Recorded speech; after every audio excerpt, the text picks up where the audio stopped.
Assalomu alaykum. Hurmatli briefing ishtirokchilari va Termiz shahar fuqarolari. Termiz shahar adliya bo'limi tomonidan 2016-yilning o'tgan 6 oy davomida davlat organlari va tashkilotlarining norma ijodkorligi faoliyati hamda huquqni qo'llash amaliyatining holatini o'rganish, tahlil etishda qator ishlar amalga oshirildi. Xususan, adliya bo'limi tomonidan 2026-yilning o'tgan 6 oy davomida shahardagi 10 ta Alpomish, Manguzar, Baynalminal, Jayxun, Turon, Tinchlik, Abdurahmon Jomiy, Navruz, Bog'zor va Do'stlik mahallalarida o'tkazilgan sayyor qabullarda yuridik va jismoniy shaxslardan 105 tadan ortiq og'zaki va yozma murojaatlari belgilangan tartibda bo'lim ish yurituviga qabul qilinib, ijroga qaratilgan holda, shundan ushbu murojaatlarning 63 tasi qanoatlantirildi, 26 tasiga huquqiy tushuntirishlar berildi va 9 tasi tegishli bo'yicha tashkilotlarga yuborilishi ta'minlandi.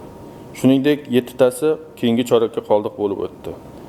Bundan tashqari, jismoniy va yuridik shaxslardan kelib tushgan murojaatlar asosida ularning manfaatlarini ko'zlab, tegishli fuqarolik ishlari bo'yicha Termiz tumanlararo sudiga 39 ta, ma'muriy sudga bitta da'vo arizalar kiritilgan da'vo arizalarining 23 tasi qanoatlantirildi. 17 tasi manfaati ko'zlangan shaxs tomonidan berilgan arizalari va tomonlar o'rtasida kelishuvga erishilganligi bo'yicha bergan arizalarga asosan ish yurituvidan tugatilishi ta'minlandi. Shuningdek, ma'muriy sudlar bo'yicha kiritilgan qarorimizga asosan, kiritilgan da'vo arizamizga asosan sud tomonidan ko'rib chiqilgan da'vo arizamiz sud tomonidan ko'rib chiqilib qanoatlantirilgan holda byudjetdan tashqari pensiya jamg'armasining Termiz tuman bo'limining qarori haqiqiy emas deb topilishi orqali fuqaroning buzilgan huquqi sud orqali tiklanishi ta'minlandi. Bo'lim tomonidan o'tkazilgan o'rganishlar va monitoringlar davomida 1011 tadan ortiq qonun buzilish holatlari davlat organlari va tashkilotlarida aniqlanib, natijasi bo'yicha ushbu bo'linmalarning yuqori turuvchi organlar, bo'linmalar va ularning yuqori turuvchi viloyat boshqarmalariga 53 ta taqdimnomalar hamda 60 tadan ortiq ogohnomalar kiritildi. Ushbu taqdimnomalarga asosan davlat organlari va tashkilotlarining 5 ta noqonuniy hujjatlari bekor qilinib, qonunchilik hujjatlariga muvofiqlashtirildi. Shuningdek, 363 nafar fuqaroning huquqlari tiklanib, shundan ularga berilishi lozim bo'lgan jami 44 million 814 ming so'm miqdoridagi qarzdorlik to'lab berilishi ta'minlandi. Vakolatli organlarga faoliyati davomida yo'l qo'yilgan qonun buzilishlarga va davlat xizmatlari ko'rsatish tartibiga rioya etilmaganlik holatlari bo'yicha aniqlangan qonun buzilishlardan kelib chiqqan holda tashkilotlarning 9 nafar mansabdor shaxslariga nisbatan ma'muriy takliflar kiritilib, ularga nisbatan ushbu 9 ta tashkilotning mas'ul xodimlariga ma'muriy javobgarlik masalasi ko'rib chiqilib, javobgarlikka tortilishi ta'minlandi. Bundan tashqari, adliya bo'limiga e-qaror elektron tizimi orqali kelib tushgan shahar hokimining bitta, xalq deputatlari shahar kengashining 5 ta normativ ustidagi qaror loyihalari huquqiy ekspertizadan o'tkazilib, tegishli tartibda ushbu qarorlar qabul qilinishi ta'minlandi.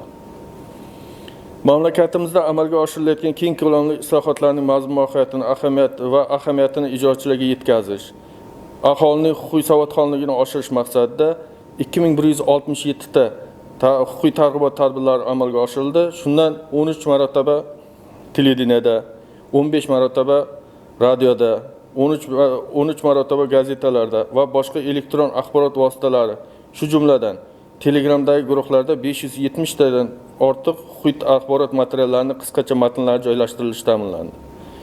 Mahallalarda, ta'lim muassasalarida, mehnat jamoalari va boshqa joylarda borgan holda 1556 ta og'zaki targ'ibot tadbirlari amalga oshirildi. Ularda ishtirok etgan tinglovchilarga 15 turdagi 350 dona qonunchilik targ'ibotini aks etgan buklet va flyerlar tarqatildi. Ularni qiziqtirgan turli xil masalalar bo'yicha savollarga javoblar ham berildi.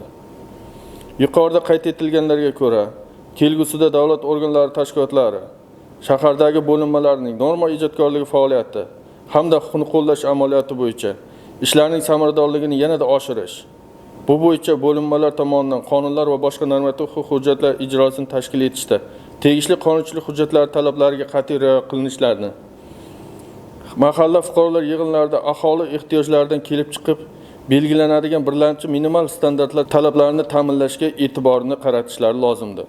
Shuningdek, qabul qilinayotgan qonunchilik hujjatlari yurtimizda olib borilayotgan islohotlarning mazmun